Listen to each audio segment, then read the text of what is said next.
Sesaat lagi, Anda akan menyaksikan Sapa Indonesia Malam, didukung oleh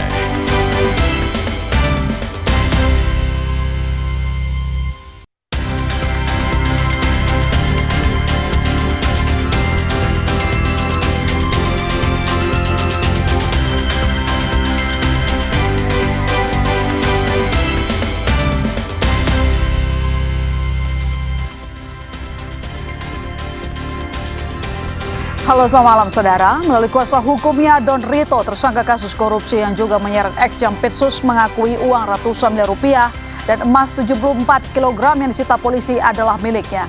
Akankah ini akan mengubah arah penyidikan kasus dugaan korupsi dan TPPU terhadap ex-Jampitsus? Sapa Indonesia Malam juga menyoroti Iran dan Amerika Serikat yang saling balas serangan selama 7 malam berturut-turut. Presiden Amerika Serikat mengklaim sudah menang besar, sementara Iran mengancam akan menyerang skala penuh dalam beberapa hari ke depan. Apakah Amerika Serikat dan Iran sudah benar-benar meninggalkan meja perundingan? Dua topik ini dan sejumlah informasi lainnya kami jadi sorotan di Sapa Indonesia Malam bersama saya, Sister Tarigan.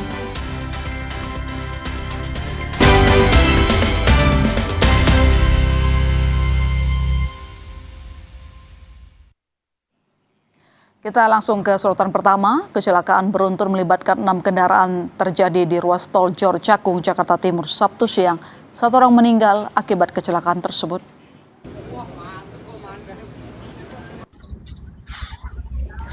Kecelakaan melibatkan 2 truk kontainer, beberapa mobil pickup, dan truk box. Korban meninggal adalah pengemudi salah satu truk kontainer yang diduga menjadi pemicu kecelakaan.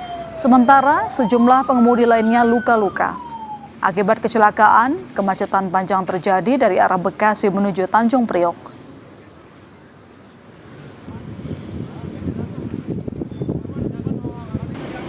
Posisinya kan lagi macet nih arah keluar tol.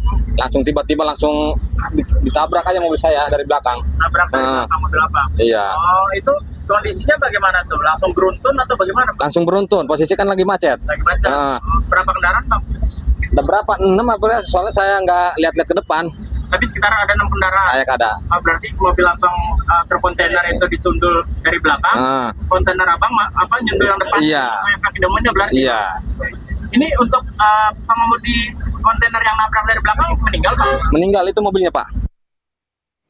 Masih soal kecelakaan, detik-detik kecelakaan beruntun di Desa Sukamakmur, Cibulangit, Kabupaten Deli Serdang, Sumatera Utara terekam kamera warga. Sebanyak 4 orang tewas akibat kecelakaan ini.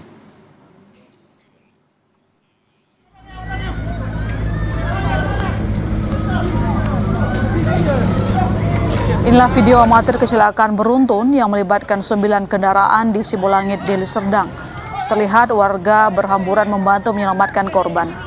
Sejumlah kendaraan yang terlihat kecelakaan juga ringsek hingga terguling. Akibat kecelakaan ini, 4 korban meninggal dunia dan 6 orang luka-luka. Pihak Jasa Raja memastikan akan memberikan santunan kepada korban, baik yang meninggal dunia maupun yang dirawat di rumah sakit.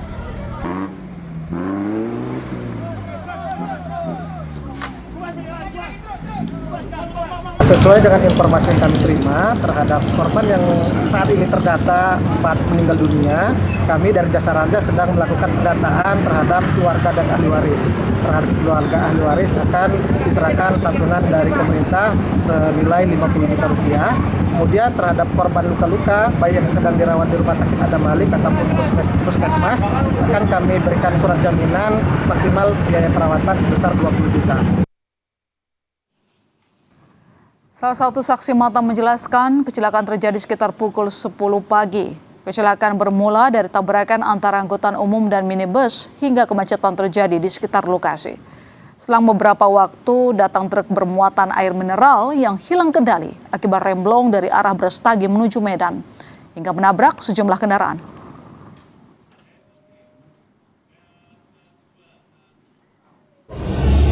Kejadian awalnya mobil minibus, mobil Sampri, dia arah ke atas, dan itu dia nabrak mobil dump truck dari belakang.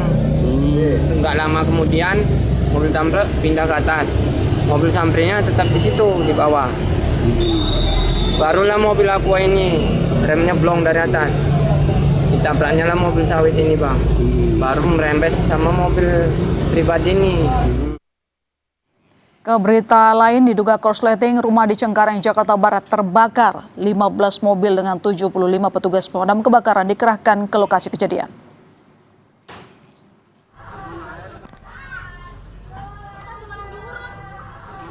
Kebakaran terjadi di Gang Al-Amin, Cengkareng, Jakarta Barat. Api langsung membesar dan membakar seluruh bagian rumah warga.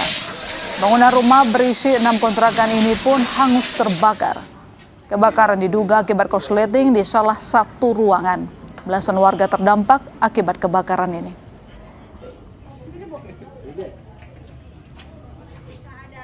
Yang terdampak itu sama yang punya kontrakan sekitar ada 14 orang. Oh, oke. Penyebabnya apa sih Pak RT ini? Korsleting listrik. Oh, oke. Nah, tadi dari pihak damkar dapat memadamkannya berapa lama tuh Pak RT? Damkar itu datang itu sekitar jam 7-an, jam 7 lewat kayaknya. Setengah jam kayaknya dia. Oh, setengah jam ya. Udah mulai lokalisir ya segala macam. Iya. Kebakaran juga terjadi di kawasan padat penduduk Padang, Sumatera Barat. Kebakaran diduga akibat hubungan pendek arus listrik. Petugas menerjunkan 6 unit mobil pemadam dengan 65 personel ke lokasi.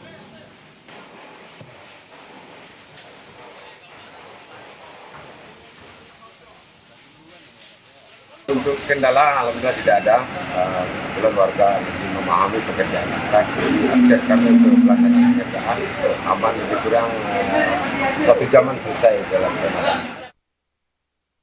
Informasi berikutnya di Sapa Indonesia Malam, saudara polisi mengonfirmasi penemuan jenazah pria dengan luka tembak di balkon sebuah kamar hotel di Kuningan, Jakarta Selatan. Diduga korban mengakhiri hidupnya sendiri. Seorang pria ditemukan meninggal dunia dengan luka tembak di balkon sebuah kamar hotel di Kuningan, Jakarta Selatan. Dari fakta-fakta yang dikumpulkan, polisi tidak menemukan adanya keterlibatan pihak lain dalam peristiwa tersebut. Menurut polisi, senjata api yang ditemukan merupakan milik korban.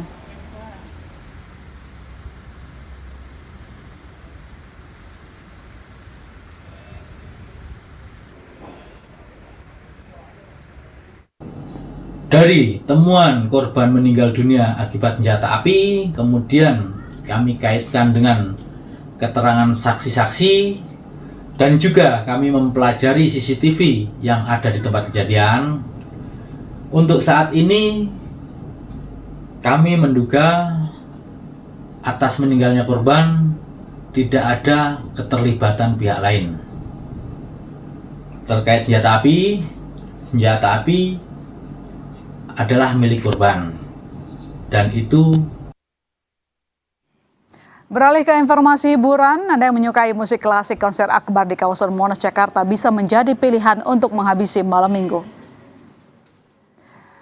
Setelah tur internasional, Aula Simfonia Jakarta menggelar konser akbar Monas Emas 2026 secara gratis untuk memasyarakatkan musik klasik di Indonesia.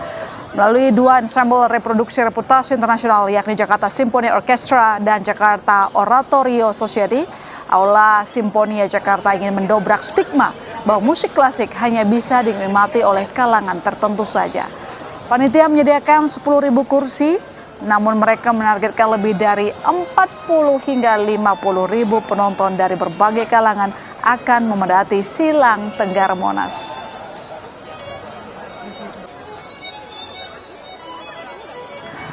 Langsung saja kita menuju kawasan Monas bersama jurnalis Kompas TV Jihan Jufri dan juru kamera Zamzari. Halo Zihan, Anda bisa melaporkan kepada kami siapa saja musisi yang hadir dan musik yang dibawakan di hari ini apa saja? Baru saja tadi pukul 18.30 waktu Indonesia Barat, konser akbar Monas yang diselenggarakan oleh Aula Simfonia Jakarta ini dimulai.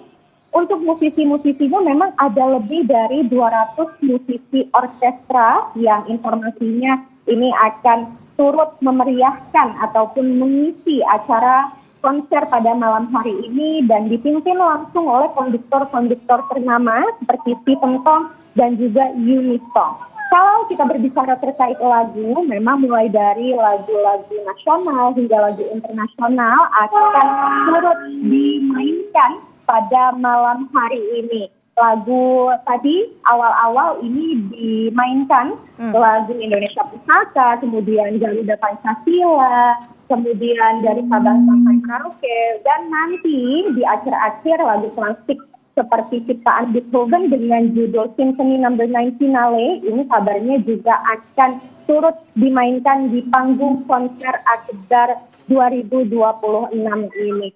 Nah, suasananya juga sudah semakin ramai, akan ditunjukkan oleh juru kamera Kompas TV bagaimana suasana saat ini di area konser Akbar Monas, yakni ada sekitar 10.000 kursi disediakan, namun kalau dari penyelenggara sendiri, Aula Sinfonia ini menargetkan pengunjung yang hadir ataupun datang ini lebih dari 40.000 pengunjung. Kemudian juga antusiasmenya terasa sekali karena kami melihat juga ada banyak masyarakat ataupun penonton-penonton yang menonton acara konser ini di area luar pagar area konser. Sampai dengan saat ini kami juga masih menunggu ini, kami lihat adanya suara dari konduktor yang memberi sambutan kepada para penonton.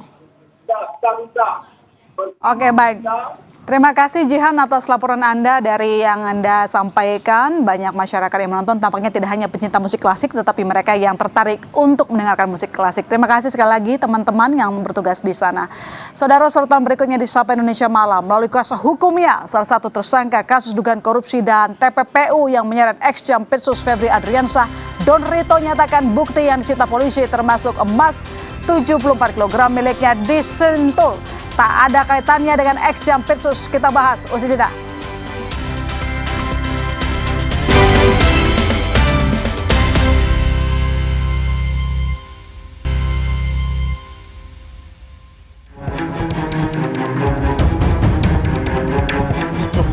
Kilogram emas, 12 juta US dolar Singapura dan 4 juta something ya Amerika. Itu penguasaannya ada di klien kami.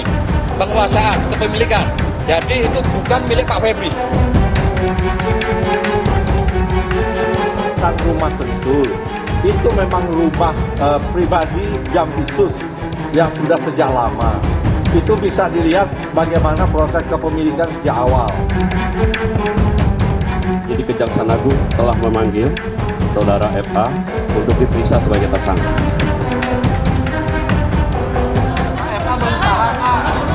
Loh, kan baru dipanggil sekarang, nanti itu kewenangan penyidik.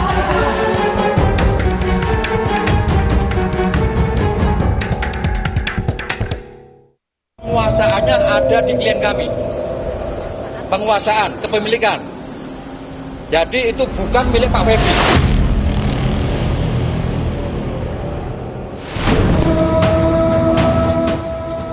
Berulang kali, Don Rito, tersangka korupsi di kasus yang menyeret nama ex-Jampitsus, lewat kuasa hukumnya mengakui jika uang ratusan miliar rupiah dan emas 74 kg yang disita penyidik dalam penggeledahan di Sentul adalah miliknya. Kuasa hukum Don Rito, Handika Honggowongso, menjelaskan hal itu setelah kliennya menjalani proses pemeriksaan tersangka untuk pertama kalinya di Kejaksaan Agung kemarin. Don Rito menyebut sudah meminta izin kepada Febri untuk membuat brankas yang digunakan untuk menaruh uang falas dan emas. Kilogram emas, 12 juta US dolar Singapura dan 4 juta something ya Amerika. Pada saatnya akan kami buka ke publik seluas-luasnya. Itu sudah 10 tahun informasinya nggak pernah dipakai sama Pak Febri. Tapi di 2023 dipinjam oleh si Pak Idon untuk kantor yayasan. Itu duit yang diserahkan untuk kepentingan yayasan. Dalam rangka tadi. Diserahkan oleh seseorang. Ada beberapa pihak. Sebelumnya dalam penggeledahan, penyidik polisi juga sempat menemukan dan menyita foto keluarga mantan ex-Jampitsus Febri Adriansyah dari rumahnya di Sentul. Febri juga sempat mengakui rumah di Sentul adalah rumah pribadinya. Namun kemarin usai menjalani pemeriksaan, Febri melalui kuasa hukumnya Hotman Paris menyebut jika rumah tersebut adalah rumah hibah dari mertua untuk anaknya.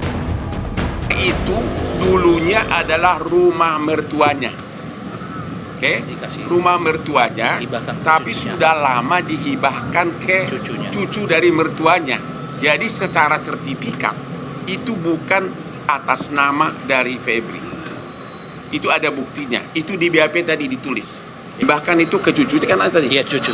Ke cucunya yaitu anak dari Febri. Itu sudah sertifikat atas nama dia, dan itu sudah jauh sebelum kasus Asabri. Jadi bukan rekayasa. Peneliti Pukat UGM, Zainur Rohman menyebut, penyidik Kejagung harus menyelidiki aliran uang yang diklaim milik tersangka Don Rito digunakan untuk keperluan yayasan. Aliran uang ini harus dibuktikan apakah terkait dengan tindak pidana pencucian uang atau tidak. Karena ini ada operator di luar, itu memang betul ya, dan salah satunya sudah menjadi tersangka Don Rito. Pertanyaannya, apakah tidak ada operator di dalamnya? Perusahaan itu adalah alat untuk melakukan kejahatan atau alat untuk mencuci uang hasil kejahatan, harta benda hasil kejahatan. Dua-duanya itu perlu untuk didalami. Kalau itu alat melakukan kejahatan ataupun alat untuk menyembunyikan hasil kejahatan, artinya korporasi ini juga perlu untuk dijerat sebagai pelaku tindak pidana korupsi. Kini penyidik Kejagung telah menerima seluruh bukti uang dan emas hasil penggeledahan terkait dugaan kasus korupsi yang menyeret salah satu mantan Jampitsus, Febri Adriansyah.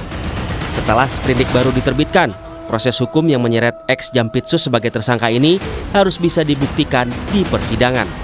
Tim Liputan, Kompas TV. Saudara, Kejaksaan Agung berjanji profesional dan transparan mengusut kasus ex-Jampitsus Febri Adriansyah. Kejagung menyatakan hal itu melalui Ketua Pusat Penerangan Hukum Kejaksaan Agung Kapus Penkum Anang Supriyatna dalam konferensi pers Jumat lalu. Anang menambahkan Kejagung terbuka terhadap pengawasan oleh KPK dan DPR.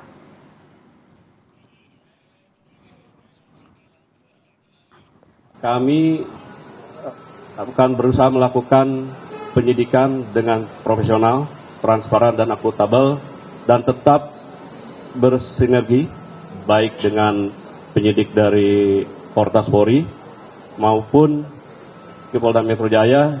Juga kami terbuka untuk disupervisi oleh KPK dan juga diawasi oleh dari DPR. Prinsipnya kami akan transparan dan akan tetap memberikan perkembangan informasi dan tetap mengedepankan prinsip kehati-hatian dan asas praduga tak bersalah. Tersangka dugaan korupsi dan tindak pidana pencucian uang TPPU Don Rito menyatakan semua bukti yang disita dari rumah ex-Jampitsus Febri Adriansyah sentul berupa emas dan uang miliar rupiah adalah miliknya.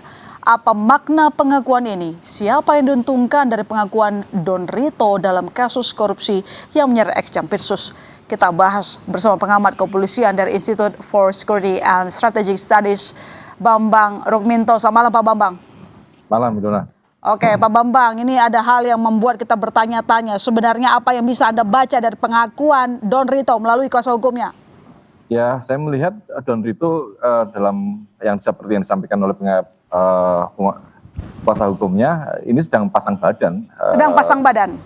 Pasang badan terhadap apa yang sudah dituduhkan pada mantan Jampitsus Febri Adriansyah seperti itu. Dan hal ini wajar bagi masyarakat. Dengan bukti sebesar itu hampir lebih dari 0,5 triliun, ya orang bisa mau saja untuk pasang badan gitu. Paling nanti juga mikir hukumannya berapa sih, sementara apalagi ini menyangkut kejaksaan ya, petinggi kejaksaan. Selama ini kalau kita melihat mengapa kalau tadi seperti disampaikan oleh kuasa hukumnya, mengapa itu dititipkan di sana, artinya Don Rito ini paham bahwa berada di menyimpan uang, kalau itu benar seperti diakuinya, menyimpan uang, menyimpan emas sebesar itu di rumah Jampitsus itu aman gitu. Artinya memang ada hubungan yang sangat erat ketika seseorang yang diduga melakukan tindak pidana itu berusaha untuk mendapatkan proteksi dari penegak hukum. Artinya ex-Jampitsus tahu benar bahwa ada uang miliaran termasuk 74 kg emas disimpan di rumahnya. Sangat tidak masuk akal kalau Jampitsus tidak tahu. Uang itu sebesar itu sangat besar, dan dari mana perolehannya seharusnya juga tahu. Tidak masuk akal, tidak bisa masuk dalam nalar publik bila Jampitsus tidak mengetahui uang itu dari mana, jumlahnya berapa, seperti itu. Apalagi kalau kita melihat bahwa ada hubungan-hubungan kedekatan yang sudah lama dengan seperti itu. Jadi kira-kira kalaupun memang ex-Jampitsus tahu, kenapa dia membiarkan ada uang sebegian besar beroperasi di rumahnya? Angka itu terlalu besar, terlalu fantastis. Menurut saya ya karena merasa dia tidak akan pernah tersentuh sebagai elit di dalam penegakan hukum, dia tidak akan pernah tersentuh dalam kasus yang melibatkan Don Rito ini terkait dengan kasus uang yang ada di situ, seperti itu. Makanya dia tenang-tenang saja, dan kemudian seminggu kemarin menjadi ramai karena tiba-tiba saja. Dan kasus ini kan tidak instan karena upaya penyelidikan terhadap Febri Ardiansyah ini kan sudah 2 tahun, terus kemudian sempat setahun kemarin kan sempat rame Jampitsus diinteli oleh kawan-kawan kepolisian, dan seperti itu. Ini kan jadi hal yang dan setahun yang lalu membuktikan bahwa dia memang tidak tersentuh. Oke, apa yang dituju dari dugaan Anda bahwa Don Rito pasang badan untuk ex-Jampitsus? Ya, dengan harapan dengan pasang badannya Don Rito ini, Jampitsus ini nanti akan mendapatkan sanksi yang lebih ringan ya dibandingkan Don Rito. Tidak menjadi masalah kalau dalam geng kriminal itu kan saling melindungi, bahkan melindungi keluarganya, itu kan hal yang wajar terjadi kan.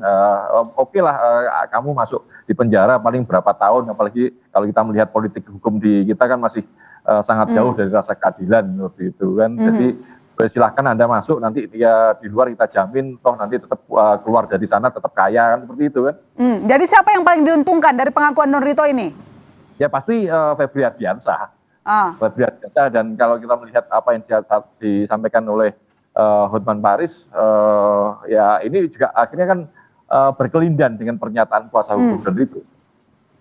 Artinya apakah memungkinkan mengubah peta tudingan terhadap ex-Jampitsus, meskipun Anda juga menduga bahwa seharusnya ex-Jampitsus itu mustahil tidak tahu ada uang, ada emas sedemikian besar jumlahnya disimpan? Ya, ini bola panas ini kan berada di kejaksaan. Ya, ini adalah waktunya kejaksaan untuk membuktikan persepsi masyarakat yang negatif kepada kejaksaan selama ini. Gitu. Apakah ini nanti Jampitsus ini akan dikenai tuduhan yang ringan atau seperti apa? Ya semuanya kembali kepada bola panas yang ada di tangan kejaksaan. Iya, bola panas yang ada di tangan kejaksaan. Jadi apa yang harus dilakukan oleh kejaksaan untuk membuktikan kasus ini jangan sampai anti klimaks? Ya, kalau sekarang di awal kan kita melihat bagaimana perlakuan pada Don Rito dibandingkan dengan perlakuan pada Febri Ardiansyah yang tidak sama seperti itu. Artinya kejaksaan sejak awal sudah tidak melakukan tindakan equality before the law kan, seperti persamaan di depan hukum.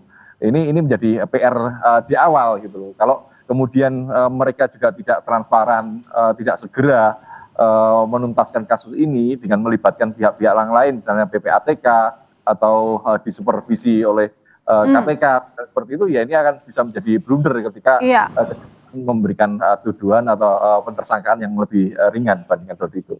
Jadi apa yang harus dilakukan polisi? Perlukah dia bersuara karena ini ada tampak perubahan peta? Ya, kawan-kawan kepolisian memang nantinya harus bersuara ya. Ini sebagai bentuk upaya untuk mengawal kasus ini berjalan on the track gitu. Tetapi tidak harus saat ini, dan kawan-kawan kepolisian juga tidak perlu untuk membukanya secara langsung sendirian seperti itu, tapi bisa juga menggunakan kawan-kawan yang lain. Kalau nanti secara hukum itu menjadi problem bagi kepolisian seperti itu. Era sekarang kan era keterbukaan, jadi semua akses harusnya memang bisa dibuka seperti itu. Untuk kalau ingin memang benar-benar melakukan pemberantasan di bidang korupsi. Cuma problemnya kan ini saya melihat politik hukumnya yang sangat kental ya. Kenapa kawan-kawan kepolisian kemarin tiba-tiba melakukan penyerahan kasus ini kepada kejaksaan yang juga sangat super cepat seperti itu ya, nuansa politik hukumnya sangat kentara seperti itu. Makanya ini adalah pertaruhan terhadap penegakan hukum kita, apakah serius dalam melakukan pemberantasan korupsi atau tidak seperti itu. Ya, baik. Terima kasih Pak Bambang telah bergabung di Sapa Indonesia Malam. Kita tunggu kelanjutan kasus ini. Selamat malam. Selamat malam. Sorotan lain di Sapa Indonesia Malam, situasi di Selat Hormuz kembali memanas seiring Amerika Serikat dan Iran saling berbalas serangan. Militer Amerika Serikat klaim telah menyelesaikan serangan malam ke-7 berturut-turut terhadap Iran. Kami kupas usai jeda.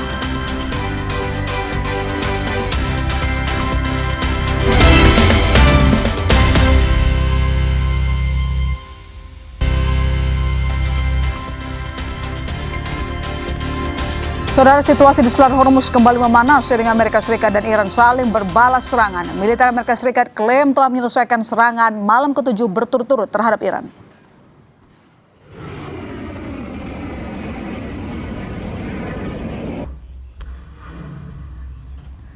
Militer Amerika Serikat merilis video peluncuran rudal lepas landas pesawat tempur serta ledakan di lokasi yang tidak diungkapkan. Namun tanggal dan lokasi rekaman yang dirilis tidak dapat diverifikasi secara independen.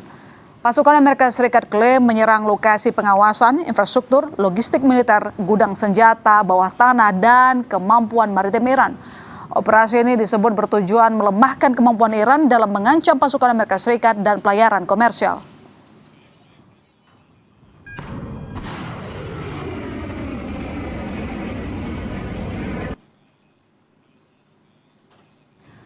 Militer Amerika Serikat menghancurkan menara pengawas di Pelabuhan Syahid Kalamtari, Cabakar, Iran Tenggara. Serangan ini mengurangi kemampuan Iran untuk mengatur serangan terhadap kapal sipil dan memantau aktivitas pelayaran di sekitar Selat Hormuz. Serangan dilancarkan setelah Presiden Donald Trump mengancam akan menargetkan infrastruktur guna menekan Teheran agar melonggarkan cengkeramannya di Selat Hormuz. Kantor berita pemerintah Iran melaporkan bangunan menara rusak total akibat serangan. Namun tidak ada korban jiwa maupun korban luka dalam insiden itu.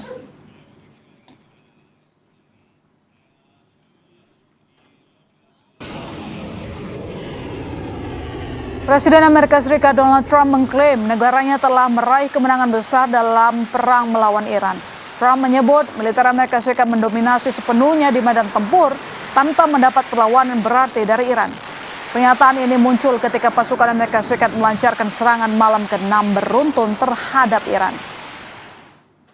Trump menambahkan pemerintahannya telah membangun kembali militer Amerika menjadi apa yang ia gambarkan sebagai kekuatan paling dahsyat di dunia.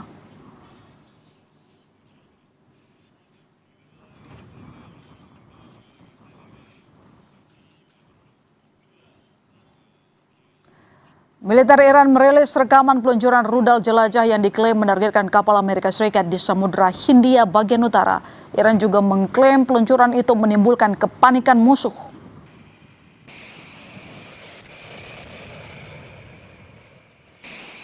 Militer Iran menyebut peluncuran tersebut bagian dari operasi fase ke-13 Thunderbolt.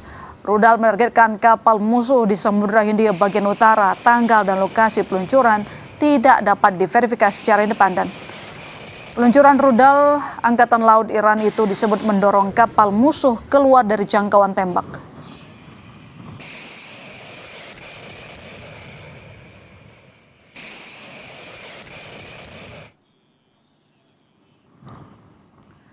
Angkatan Laut Korps Garda Revolusi Islam Iran merilis rekaman peluncuran drone yang diklaim menyerang kapal tanker minyak musuh di Selat Hormuz. Angkatan Laut Iran menyebut kapal berbendera Thailand itu mencoba melintasi Selat Hormuz tanpa mengindahkan peringatan. Angkatan Laut kemudian memblokir dan menargetkannya.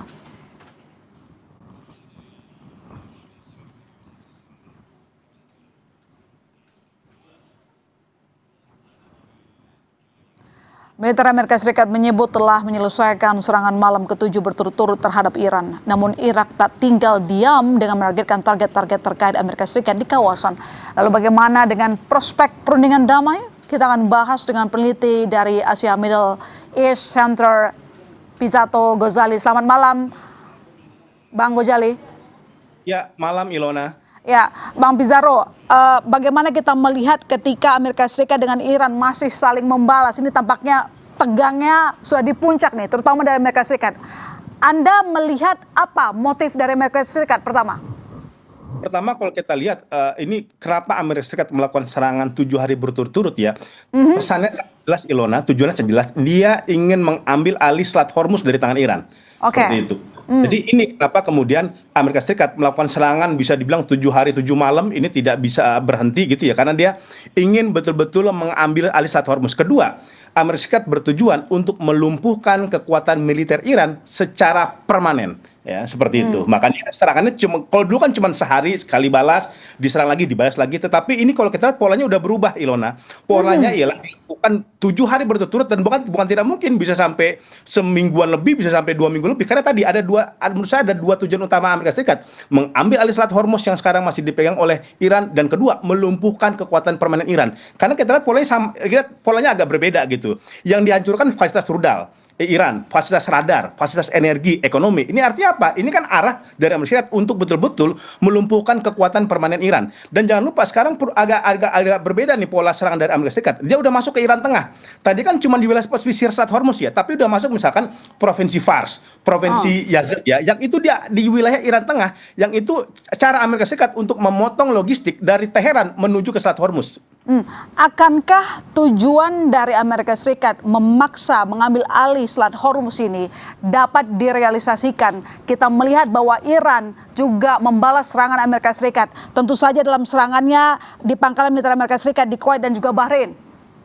Saya lihat sangat sulit menurut saya bagi Amerika Serikat untuk mengambil Selat Hormuz, karena dia kalau ingin ambil Selat Hormuz, Ilona, dia harus melakukan invasi darat, tidak ada pilihan lain. Tidak bisa sekedar serangan dari udara, serangan dari laut, dia harus melakukan serangan secara darat. Tapi itu kan mustahil, Ilona. Bagaimana mungkin kemudian tentara-tentara Amerika Serikat harus berjuang melawan Iran dalam kapasitas suhu derajat 49 derajat Celcius? Ya, di wilayah Persia ya, di wilayah Teluk seperti itu, dan dia kan butuh betul-betul pasokan logistik yang sangat memadai. Lalu gimana cara masuknya? Apakah melalui jalur udara seperti itu? Di udara pasti akan ditembaki oleh tentara Iran. Jalur laut juga sama, pasti akan juga diserang oleh Iran gitu. Jadi ini hal yang sangat sulit. Makanya kalau saya lihat sekarang Amerika Serikat berupaya untuk menghancurkan dulu radar-radarnya. Dan jangan lupa Ilona, IRJ sudah mengatakan kalau serangan dari Iran, dari Amerika Serikat berlangsung 2-3 hari lagi, mereka akan ketuk palu melakukan serangan ofensif kepada Amerika Serikat. Artinya serangan ofensif ini tidak lagi hanya menyasar pangkalan-pangkalan target Amerika Serikat, tetapi juga sektor ekonomi Amerika Serikat. Sektor AI Amerika Serikat itu kan ada di Bahrain misalkan ya, sektor teknologi Amerika Serikat. Ini yang dimaksud dengan serangan ofensif. Yang kedua adalah mengerahkan proksi-proksinya. Ini kan Houthi belum dikerahkan ini, Ilona ya, Houthi, Hizbullah gitu. Bukan tidak mungkin Houthi nanti akan menutup Babul Mandeb itu. Ini agak pusing bagi dunia internasional karena Hormuz sudah ditutup sama Iran, Babul Mandeb ditutup lagi sama Yaman gitu ya. Harga energi pasti akan melonjak, Ilona. Tapi melihat kedua negara yang saling serang, kalau kita adu kekuatan, siapa yang akan berhasil merealisasikan tuntutan mereka? Siapa yang berhasil ditarik ke meja perundingan mengikuti kemauan salah satu pihak? Yang jelas Iran tidak akan pernah mau masuk ke meja perundingan, apalagi dia dalam posisi kapasitas militer masih kuat, Ilona. Kalau kita lihat sekarang kan ya, Bahrain mulai diserang, agak berbeda nih. Dulu kan hanya terbatas ya serangan-serangan dia, tetapi sekarang Bahrain diserang, Kuwait diserang, Yordan diserang. Ini pesan bagi Iran, kami tidak mau tunduk dari skenario Amerika Serikat. Dan bisa dikatakan ini pesan dari Iran bahwa kami sudah meninggalkan negosiasi dan MOI itu sudah tidak berlaku, Ilona. Seperti itu. Bagaimana mungkin Iran kemudian diajak ke meja perundingan, sedangkan dia sudah mengatakan MOI itu is finished gitu, over gitu. Tetapi kemudian kan masalahnya kan ini waktu tidak berpihak kepada Amerika Serikat. Apakah dia nanti tetap melakukan serangan ini yang akan kembali menggerus suara dari Partai Republik dan juga akan mengeluarkan ongkos yang begitu sangat besar gitu. Saya kira Amerika Serikat tetap akan membuka pola negosiasi dan diplomasi dan setidaknya mengutuk pintu Pakistan untuk kembali masuk ke meja perundingan. Jadi ketegangan yang terjadi saat ini bahwa memang meja diplomasi sangat tertutup untuk kedua negara. Saya tidak mengatakan totally close ya, Ilona, tetapi akan sangat sulit ya memaksa kedua negara itu untuk masuk ke meja perundingan, terutama Iran. Kita sudah trauma 3 kali, di Swiss dia dikhianati, sama negosiasi sama Oman dikhianati, dan sekarang negosiasi yang bersama Pakistan juga dikhianati. Apa yang membuat mereka punya logika untuk kembali lagi ke meja perundingan? Saya kira dalam beberapa hari ke depan kita akan melihat eskalasi semakin besar. Saya mengandung logikanya ya, kalau kita makan makanan yang pedas gitu ya, sekarang levelnya bukan level 2 lagi, tapi udah level 4 Ilona gitu. Kita sampai level 5, itu pecah total perang antara Iran dengan Amerika Serikat.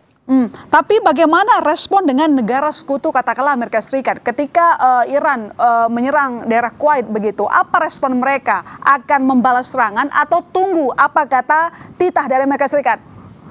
Agak sulit kita mengharapkan seperti Kuwait misalkan ya Ilona. Memang Kuwait mengatakan di atas kertas, dia mengatakan kami tidak mengizinkan pangkalan-pangkalan kami dipakai Amerika untuk menyerang Iran. Tapi itu kan cara Kuwait aja untuk meredam kemarahan Iran nih Ilona gitu ya.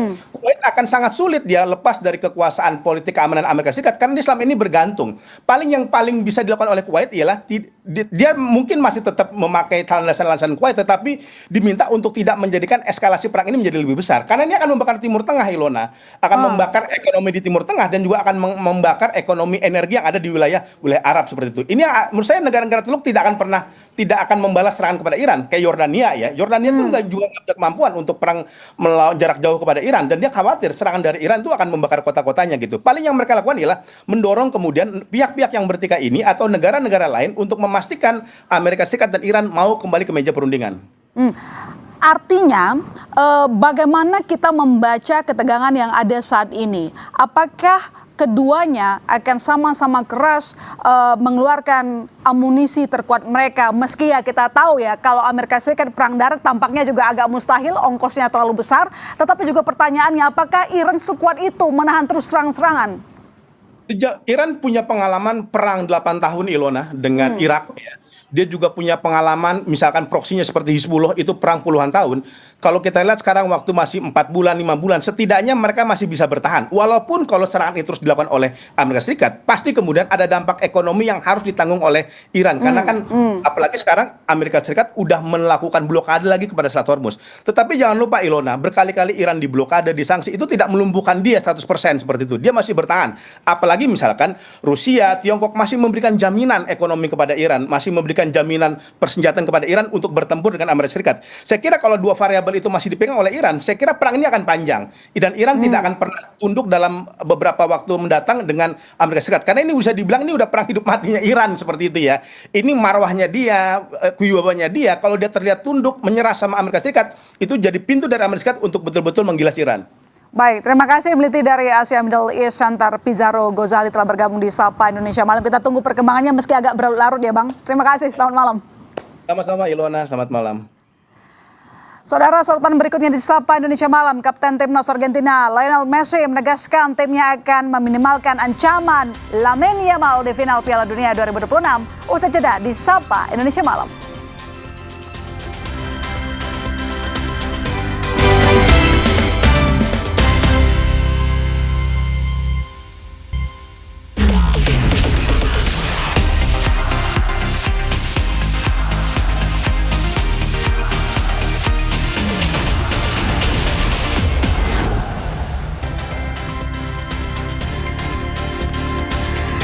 Saudara, Kapten Timnas Argentina Lionel Messi menegaskan timnya akan berusaha meminimalkan ancaman yang ditimbulkan oleh Lamine Yamal di Piala Dunia 2026. Messi mengakui bintang Spanyol tersebut memiliki masa depan yang luar biasa, namun Messi berharap Yamal bisa diredam dalam final nanti.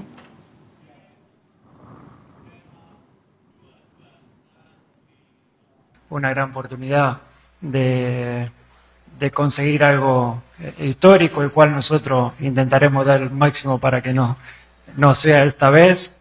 Y nada, desearle lo mejor. La verdad que esa foto es una locura porque bueno, es la vida, ¿no? Yo me hice una foto cuando él... Final Piala Dunia 2026 akan mempertemukan dua juara bertahan di level berbeda, yakni juara dunia Argentina dan juara Eropa Spanyol. Kapten Timnas Argentina Lionel Messi bertekad mempertahankan gelar juara Piala Dunia. Messi menyebut Argentina tampil luar biasa di Piala Dunia kali ini. Es una locura lo que este grupo acaba de conseguir una vez más, meterse en una final del mundo otra vez, que venimos de ser campeones del mundo, que venimos siendo los mejores durante estos últimos 4 años, duela quien le duela y digan lo que digan. Y hoy una vez más nos ponemos entre los 2 mejores del mundo y eso demuestra que todo lo que hicimos no es casualidad y que nadie nos regaló nada. Conseguir 2 finales del mundo seguidas es para poco y este grupo lo consiguió. Pelatih Spanyol Luis de la Fuente telah menyiapkan taktik khusus untuk meredam pergerakan Lionel Messi. De la Fuente menegaskan Spanyol tidak akan mengubah identitas permainan mereka, melainkan fokus membatasi ruang gerak sang mega bintang secara kolektif. Fuente yang pernah menjadi pelatih Sevilla mengakui sangat sulit meredam pergerakan Messi. Y fuimos ahí a Barcelona, me habían hablado muy bien de un chico que se llamaba Messi. Bueno, pues evidentemente lo hicimos al principio un marcaje individual. Y en el minuto 70 íbamos empate a 0. Y cuando le sacaron una tarjeta al jugador que le estaba marcando, le cambié y en 15 minutos nos metió 4 goles. Bagi kedua raksasa ini, sejarah pertemuan mereka di Piala Dunia tergolong singkat. Mereka baru bertemu sekali di turnamen ini, yakni pada fase grup tahun 1966. Saat itu, Argentina menang 2-1. Kini, taruhannya jauh lebih besar. Spanyol mengincar gelar juara dunia kedua, Argentina membidik gelar keempat. Messi melawan Lamine Yamal, sang juara bertahan melawan juara Eropa. 1 laga final, 1 trofi, 1 babak penutup. Meski Lamine Yamal diharapkan bisa mengobrak-abrik pertahanan Argentina, tetapi Spanyol masih bertumpu pada ketajaman striker gaik Mikel Oyarzabal. Penyerang Real Sociedad ini merupakan top skor tim Matador dengan torehan 5 gol dan juga menyumbang 1 assist.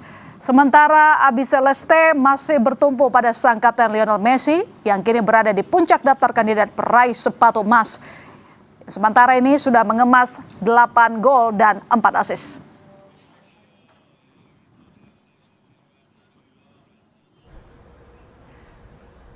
Bergeser dari laga final, Prancis dan Inggris bersiap.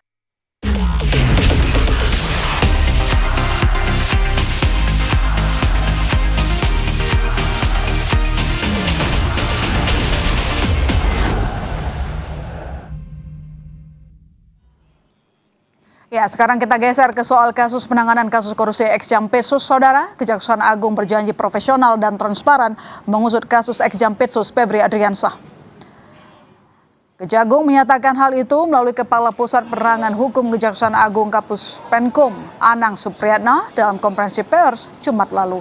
Anang menambahkan Kejagung terbuka terhadap pengawasan oleh KPK dan DPR.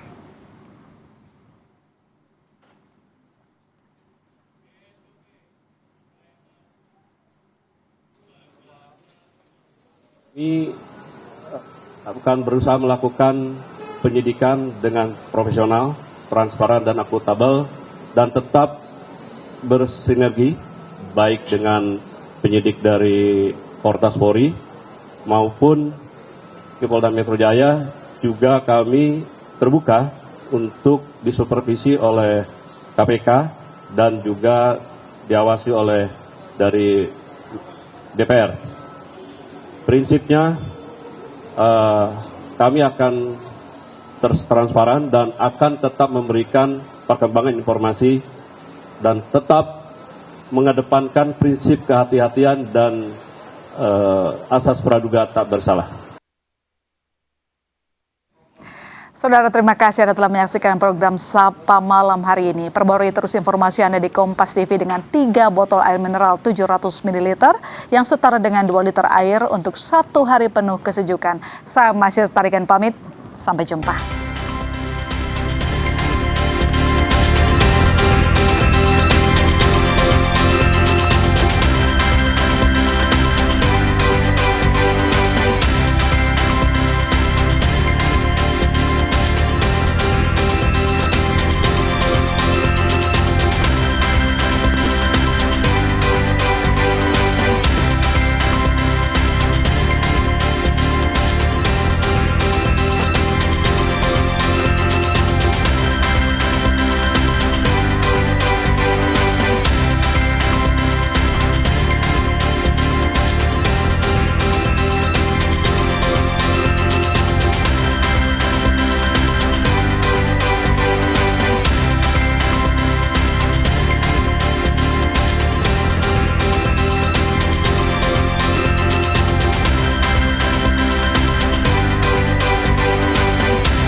Terima kasih.